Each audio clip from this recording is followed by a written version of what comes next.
Welcome back to another Skyrim mod video. I am considering some Fallout 4 again soon, but not today.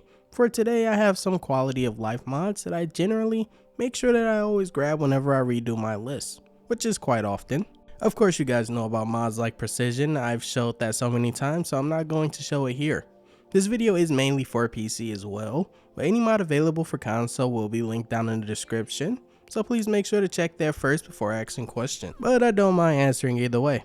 So with that disclaimer out the way, if you end up downloading any of the mods from this video, make sure to hit that like button down below, and also if you're on PC, make sure to hit that endorsement button. Either way, let's dive right in. The first mod up today is a must-have for modern combat overhauls. This mod is called Enemy Magelock. This mod makes it so that enemy spellcasters have to commit to their spell. They can no longer cast any spell and move around, which allows for you to counter them before they even cast that master level spell. And it also stops them from running backwards, especially if you have a mod like Attack Modern Combat Overhaul, because that mod essentially makes you stand still when attacking, so why not do the same for mages? Because otherwise it would be almost impossible to kill them. So always make sure to grab this. But up next, a massive NPC overhaul. This mod is called Modpocalypse, all vanilla NPCs. And when it says all vanilla NPCs, it literally means all vanilla NPCs, not just the name ones. Even generic NPCs have been overhauled, such as bandits. In this video I am using version 1, which keeps their hair vanilla, but it does use high poly versions of it. And if you have a hair overhaul that gives it SMP, then they will also have hair physics, which can kind of attack your FPS, hence why I'm letting you know. But there are also other options that give them KS hairdos.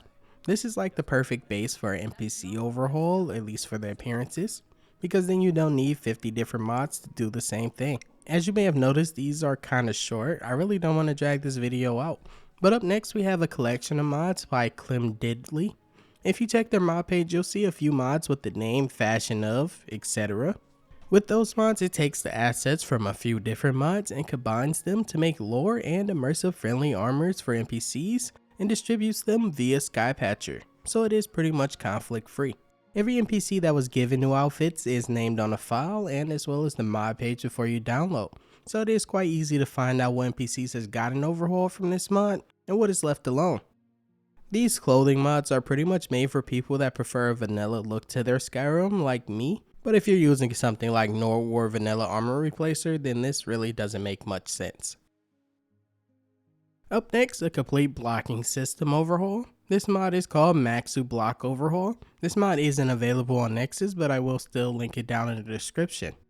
This mod nerfs blocking, but at the same time buffs it as well. Now when blocking an attack, your character will actually feel the impact of the attack, causing them to stand in place while they recover from the impact. It is a pretty short impact and you will see the animation that happens to your character, letting you know when you have recovered. So it won't really hinder you too much in combat, but for those people tired of bandits blocking and backing up the entire time, this is a mod that you'll need to grab. But because of the way that this mod works, it is incompatible with animation replacers, not made for it at least. Which does bring me to my next mod, because this mod does not fix the problem of shields going to the side while you're blocking. For that, you'll need another mod. And thankfully, there was one made just for this mod. The mod is called Dynamic Blockhead. With this mod, along with many new block animations for your character to wield, your shield will also stay in front of you while you're moving. But you'll also notice instead of getting the same old stagger if you just use blocking overhaul, now you'll get a new stagger animation along with stages. So depending on the strength of the NPC, as well as your stamina, you'll see a small stagger, all the way up to your character being completely staggered, or even flung away. This mod definitely does a lot of little cool things. But up next is a simple mod not many know of. This mod is called Horseback. This mod brings in a Witcher feel to horseback riding in Skyrim. Now when you're on the road, no matter how much you sprint with your horse, you will not lose stamina. The only time you will lose stamina is once you start to venture off the road. I'm not entirely sure how this mod determines what is the road, but it just works. You also gain stamina back, but not as fast as while galloping. But up next, another utility mod that I love. This mod is called Auto-Bound Weapons. Generally in vanilla, you have to equip the magic, then cast it as well before you can fight, and that can cause you to die. But with this mod, any magic that has the name bound in it by keyword, when selected and you have your weapon unsheathed, and you have enough magic as well, it will automatically be summoned. It may sound simple, but this is definitely a lifesaver, especially when you're in a dungeon as a conjurer. Up next, this is for those Daedric lovers. This mod is called Heart and Flesh for All. Hearts and flesh are some of the hardest things to get in Skyrim, but there's so many humanoid type things in Skyrim, so it never made sense. So this mod fixes that because upon killing a humanoid NPC, there's about a 30% chance at base, unless you change it in a SPID file, that they will drop a heart or a human flesh. Sometimes you'll get lucky and they drop both. If you use a faith overhaul like Winter Sun, this is definitely a must-have. This next one though is a little more popular than the rest. This mod is called Frozen, Electrocuted, and Combustion. This mod makes it so when using magic or enchanted weapons, whatever the effect on the weapon will show on an NPC after death. There are levels to the gore that you will see based on the enchantment level of the weapon or just based on your destruction level. I personally generally prefer to set it to random because that gives me more variety than turning everyone into an ash pile when you get to higher levels. There are so many different death effects that will show on NPCs, such as mainly being fire, frost, and shock. But there's also death effects to the side for killing NPCs like drain spells if you're a vampire, poison spells if you happen to go Argonian for some reason. I rarely see that unless somebody's being a troll. You can also get special effects if you kill someone with a fear enchantment somehow. And I say somehow because I usually end up not chasing them because they run too far. But even besides the NPC deaths, even the player has their own special death effects that you won't get to see if you happen to be using an alternate death type mod. You can also do little side things with this mod like burning dead bodies. I guess it's the perfect way to hide dead things instead of dragging them. And if you want, you can even use fire magic to now cook food of dead animals. Everything about this mod can be changed in MCM. Like I said, I generally turn it from level based and make it random, just for variety. Up next, a mod for the animals. This mod is called Skytest Realistic Animal Behaviors, the light version. Most people still tend to be using the full version, but I highly recommend switching over to the light version. You get all the wonderful changes to animals without all the bloat, such as animal placements and behavior systems. So instead of animals always just spawning out of thin air to attack the player, you'll now see more predators and prey running around, before the predator kills them of course, and then they attack the player, but at least it's a little more immersive that way. You also get to see animals just going for water and just strolling, rather than just sitting in one place waiting on you to walk past. Also, quick note, when I said bloat, I didn't mean the original was bad, but I think you'll have a more enjoyable time with the light version.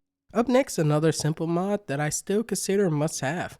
This mod is called Poison Block. The first part is the mod author's name, which I generally avoid saying because I generally mess it up. But this mod does exactly what the title says. With this mod installed, you can now block poisonous attacks and arrows from Falmer. In vanilla, no matter what you did, unless you had a ton of health potions, poison was pretty much your worst enemy. But now with this mod, you can block it as long as you are blocking and the poison hits your shield. But if it hits an unblockable area like your back, then you will still take damage. It also blocks poison coated weapons, but if you have a mod like Apothecary like me, then you'll need a patch, which does come with the installation. And now we have two skeleton overhauls, with the first one being for werewolves. You definitely need this mod called Wicked Werewolves. This mod changes werewolves from having cartoony length limbs, and they were definitely overstretched, and it makes the werewolf limbs look more human, for lack of better words, which in my opinion makes it 10 times creepier. But that's the point of it. And because this is a simple skeleton overhaul, it pretty much works with every single werewolf overhaul. I'm still using vanilla version just for this showcase, but I generally use something different. Up next, one for trolls that everyone always asks me about, but I'm surprised so many missed this. But this mod is called Tyrannical Trolls. I refuse to believe there were people about 10 years ago scared to climb high Hrothgar with the troll the size of a short human.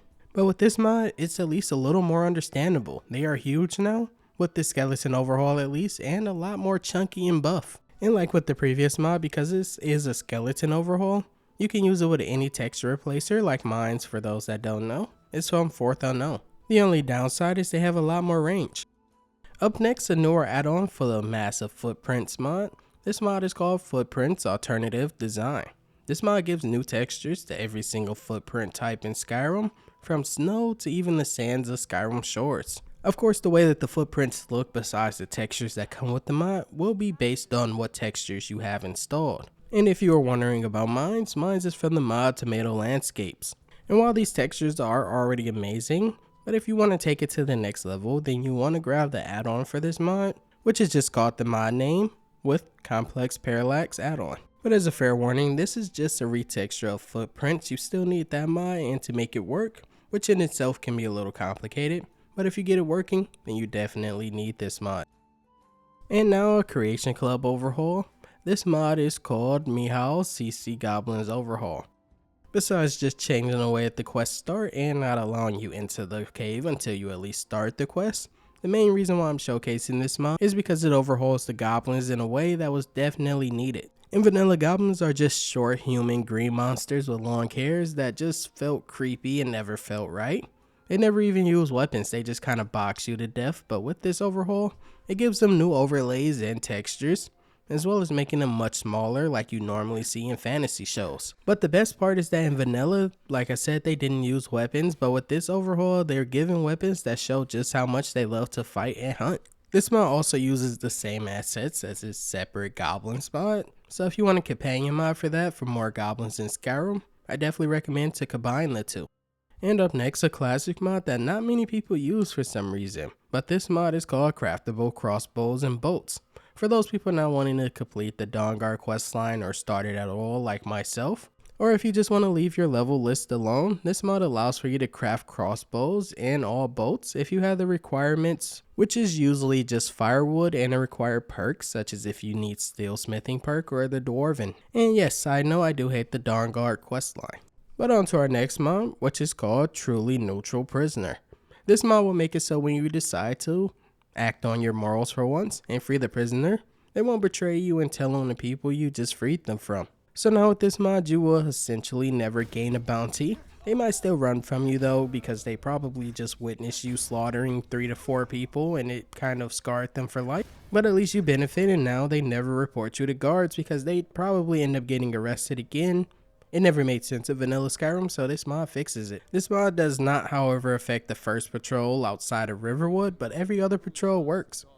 Up next, a mod that kind of became an instant must-have for me when it first came out. This mod is called Dynamic Impact / Effects X. I don't think this is the 10th version of it though. Most of you probably know about this one, but for those that don't, this mod has dynamic / hit effects to every NPC based on their blood type. It also adds a little slash effect that you can change the color of or disable, but the default color of it is white. When you hit an NPC that has blood, it will be a red blood effect that makes combat seem much more bloody than what it actually is. But if you hit something metal like Automatron, you will just see spark effects, which makes it probably the most cinematic combat I've ever seen in Skyrim. And the undead don't really get an effect besides dust in the air when you hit them because they've been dead so long. It wouldn't really make sense for them to have blood flying. And then skeletons don't have a body, so of course they don't have blood. And that was pretty much it for today, guys. Like I said, over 20 mods without wasting your entire lunch break. If you happen to be watching this on your lunch break considering the release time. But I do hope you guys ended up enjoying though. And I hope you all have a great rest of your day. Peace and love, guys.